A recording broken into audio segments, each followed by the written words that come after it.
लिनक्समधील फाईल ॲट्रिब्यूटच्या ट्युटोरियलमध्ये आपले स्वागत.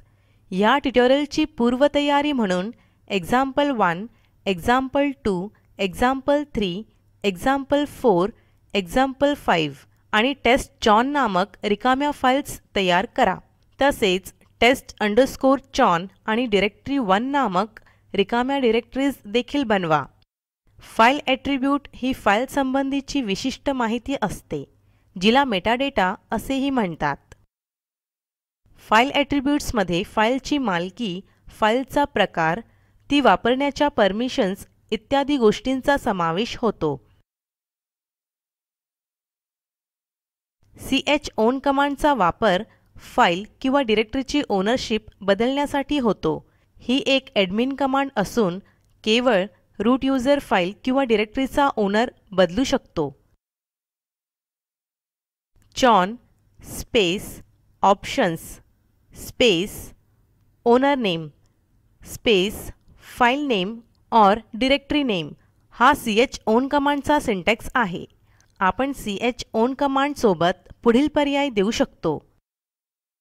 -r चालू डिरेक्टरीमध्ये असलेल्या सब डिरेक्टरीजमधील फाईल्सची परमिशन बदलण्यासाठी. -c प्रत्येक फाईलची परमिशन बदलण्यासाठी. -f chown कमांडने दिलेले एरर मेसेजेस थांबवण्यासाठी. आता आपण काही उदाहरणे बघूया. त्यासाठी टर्मिनलवर जा. आपण जिथे रिकाम्या फाईल्स आणि फोल्डर्स बनवले आहेत त्या डिरेक्टरीमध्ये जाऊया. त्यासाठी cd space desktop/file attribute type करून एंटर दाबा. आता ls space -l space testchown that is testchown असे टाईप करून एंटर दाबा. येथे आपल्याला दिसेल की टेस्टचाउन या फाईलचा ओनर शाहिद आहे. फाईलचा ओनर बदलण्यासाठी sudo space chown space that is anusha space testchown that is testchown type करा आणि एंटर दाबा. सुडो पासवर्ड टाईप करून पुन्हा एंटर दाबा. आता ls space -l space testchown type करा आणि एंटर दाबा. येथे आपल्याला दिसेल की फाईलची नवी ओनर अनुषा आहे. आता आपण डिरेक्टरीचा ओनर कसा बदलायचा ते पाहू. ls स्पेस -l ही कमांड टाईप करून एंटर दाबा. test_chown या डिरेक्टरीचा ओनर शाहिद आहे हे आपल्याला दिसत आहे. डिरेक्टरीचा ओनर बदलण्यासाठी हे टाईप करा. sudo space chown space -R space anusha Anusha space test_chown जे डिरेक्टरीचे नाव आहे आणि एंटर दाबा. गरज भासण्यास सुडो पासवर्ड टाईप करा आणि पुन्हा एंटर करा. आपल्या सोयीसाठी आपण कंट्रोल आणि L च्या सहाय्याने स्क्रीन क्लिअर करून घेऊ. आता ls स्पेस -l टाईप करून एंटर दाबा. येथे आपल्याला दिसेल की अनुषा ही ह्या डिरेक्टरीची नवी ओनर आहे. chmod कमांडने एक किंवा अधिक फाईल्सचा ॲक्सेस मोड बदलता येतो. chmod कमांडचा सिंटॅक्स पुढील प्रमाणे आहे. chmod स्पेस ऑप्शन्स स्पेस मोड स्पेस फाईल नेम. आपण chmod कमांड सोबत पुढील पर्याय देऊ शकतो. -c बदल केलेल्या फाईल्सची माहिती छापण्यासाठी. -f chmod कमांडने बदल न केलेल्या फाईल्सची नावे न देण्यासाठी. ॲक्सेस किंवा परवानगीचे हे प्रकार आहेत. r रीड म्हणजे वाचणे, w राईट म्हणजे लिहिणे, x एक्झिक्यूट म्हणजे कार्यान्वित करणे, s यूजर किंवा ग्रुप ID सेट करणे. 3 आकडी ऑक्टल नंबर्स वापरूनही आपण परमिशन बदलू शकतो. पहिला अंक ओनरची परमिशन, दुसरा ग्रुपसाठी व तिसरा अंक इतरांसाठीची परमिशन दाखवतो. परमिशनचा अंक पुढील ऑक्टल नंबर्सची बेरीज करून तयार होतो. रीड म्हणजे वाचण्यासाठी 4, राईट म्हणजे लिहिण्यासाठी 2 व एक्झिक्यूट करण्यासाठी 1. आता आपण chmodची काही उदाहरणे बघू. टर्मिनलवर जाऊन example1 फाईलला एक्झिक्यूट बाय यूझर परमिशन देणारी कमांड टाईप करा. त्यापूर्वी आपण Ctrl L च्या सहाय्याने स्क्रीन पुन्हा क्लिअर करून घ्या. आता chmod space u+x space example1 असे टाईप करून एंटर दाबा. आता झालेले बदल बघण्यासाठी ls space -l space example1 असे टाईप करा आणि एंटर दाबा. example1 फाईलसाठी ओनरला रीड, राईट, एक्झिक्यूट, ग्रुपला रीड, एक्झिक्यूट आणि इतरांना एक्झिक्यूट ओनली परमिशन देऊया. आता chmod स्पेस 751 स्पेस example1 ही कमांड टाईप करून एंटर दाबा. आता ls space -l space example1 type करा आणि एंटर दाबा. आपल्याला असे दिसेल की example1 फाईलसाठी ओनरला रीड, राईट, एक्झिक्यूट, ग्रुपला रीड, एक्झिक्यूट आणि इतरांना एक्झिक्यूट ओनली परमिशन मिळालेली आहे. सर्वांसाठी example1 या फाईलला रीड ओनली परमिशन देण्यासाठी chmod space =r space example1 ही कमांड टाईप करा आणि एंटर दाबा. आता ls space -l space example1 type करा आणि एंटर दाबा. येथे आपण बघू शकता की example1 या फाईलला सर्वांसाठी रीड ओनली परमिशन देण्यात आली आहे. डायरेक्टरी 1 मधील सर्व फाईल्ससाठी सर्वांना रीड, एक्झिक्यूट परमिशन रिकर्सिव्हली बदलण्यास व ओनरला जास्तीची राईट परवानगी देण्यासाठी कमांड टाईप करूया. chmod space -R space 755 space directory आणि एंटर दाबा.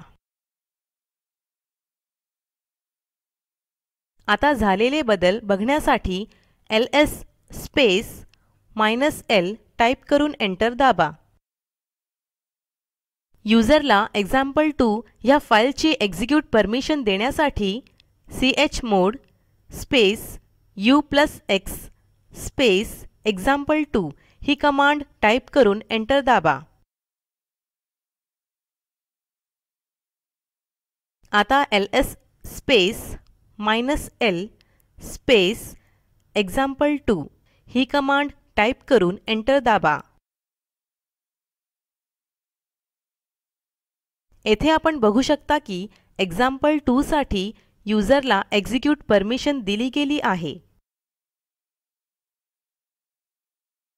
ग्रुपमध्ये example3 या फाईलची राईट परमिशन समाविष्ट करण्यासाठी chmod space g+w space example3 ही कमांड टाईप करून एंटर करा. आणि आता ls space -l space example3 type करून एंटर करा. येथे आपल्याला ग्रुपसाठी राईट परमिशन समाविष्ट झाल्याचे दिसेल. सर्वांसाठी दिलेली राईट परमिशन काढून टाकण्यासाठी chmod space a-w space example3 ही कमांड टाईप करून एंटर दाबा. आता ls space -l space example3 type करून एंटर दाबा. येथे आपल्याला दिसेल की सर्वांना दिलेली राइट परमिशन काढून टाकण्यात आली आहे. चीजीआरपी कमांडने एक किंवा जास्त फाईल्सचा ग्रुप न्यू ग्रुप मध्ये बदलता येतो. न्यू ग्रुप हा एकतर ग्रुप आयडी नंबर किंवा ग्रुपचे नाव असते जे /etc/group मध्ये उपलब्ध असते. केवळ फाईलच्या ओनरला किंवा विशेष अधिकार असलेला यूझर ग्रुप बदलू शकतो. चीजीआरपी कमांडचा syntax chgrp space options space new group space files हा आहे. आता टर्मिनलवर जाऊन चीजीआरपी या कमांडची काही उदाहरणे पाहू. ls space -l space example4 type करून एंटर दाबा.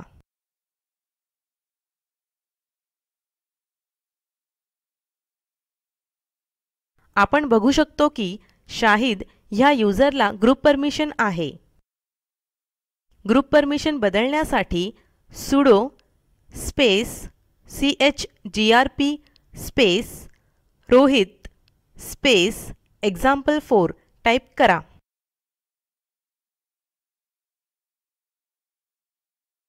एंटर दाबा. आवश्यक असलेला सुडो पासवर्ड टाईप करा. आता ls space -l space example4 type करा आणि एंटर दाबा. इथे आपल्याला दिसेल की ग्रुप शाहिदवरून रोहितवर बदलला गेला आहे. आयनोड नंबर हा डिव्हाइसला दिलेला विशिष्ट नंबर असतो. सामान्य फाईल किंवा डिरेक्टरीची माहिती आयनोड मध्ये असते. सर्व फाईल्स आयनोडशी हार्ड लिंक केलेल्या असतात. एखादा प्रोग्रॅम जेव्हा फाईलचे नाव रेफर करतो त्यावेळी सिस्टीम प्रत्यक्षात सदर फाईलचा आयनोड नंबर शोधते. फाईलचा आयनोड नंबर बघण्यासाठी आपण ls स्पेस -i ह्या कमांडचा उपयोग करू शकतो. ls space -i space example5 he command type करून एंटर दाबा. फाईलच्या डावीकडे लिहिलेली संख्या फाईलचा आयनोड नंबर असतो. आयनोड एकावेळी निश्चित रूपात केवळ एकाच डिरेक्टरीशी जोडलेला असतो. एका आयनोडला अनेक डिरेक्टरीज जोडण्यासाठी हार्ड लिंक वापरल्या जातात. ln कमांडने लिंक बनवल्या जातात. हार्ड लिंक बनवण्यासाठी ln कमांडचा सिंटॅक्स अशा प्रकारे आहे. ln space source space link. येथे सोर्स ही एक फाईल असते. बनणारी फाईल म्हणजे लिंक. आता आपण हार्ड लिंकची काही उदाहरणे पाहू. आपण पुन्हा एकदा स्क्रीन क्लिअर करून घेऊ. आता ln space example1 space example-ln type करून एंटर दाबा. दोन्ही फाईल्सचा आयनोड नंबर दर्शविण्यासाठी ls space -i space example1 space example-ln type करून एंटर दाबा. येथे आपण पाहू शकता की दोन्ही फाईल्सचा आयनोड नंबर सारखाच आहे. example-ln ही फाईल example1 ची हार्ड लिंक आहे. सॉफ्ट लिंक सिम्बॉलिक लिंक ही एक विशेष प्रकारची फाईल असते ज्यात दुसऱ्या फाईल किंवा डिरेक्टरीचा रेफरन्स ॲब्सोल्यूट किंवा रिलेटिव्ह पाथच्या स्वरूपात असतो. सॉफ्ट लिंक बनवण्यासाठी ln कमांडचा सिंटॅक्स आहे. ln space -s space target file name space symbolic file name. आता आपण सॉफ्ट लिंकची काही उदाहरणे बघूया. सॉफ्ट लिंक बनवण्यासाठी टाईप करा ln space -s space example1 space example-soft. Enter दाबा. आता आयनोड नंबर आणि दोन्ही फाईल्सची यादी दर्शविण्यासाठी टाईप करा ls space -li space example1 space example-soft. Enter दाबा.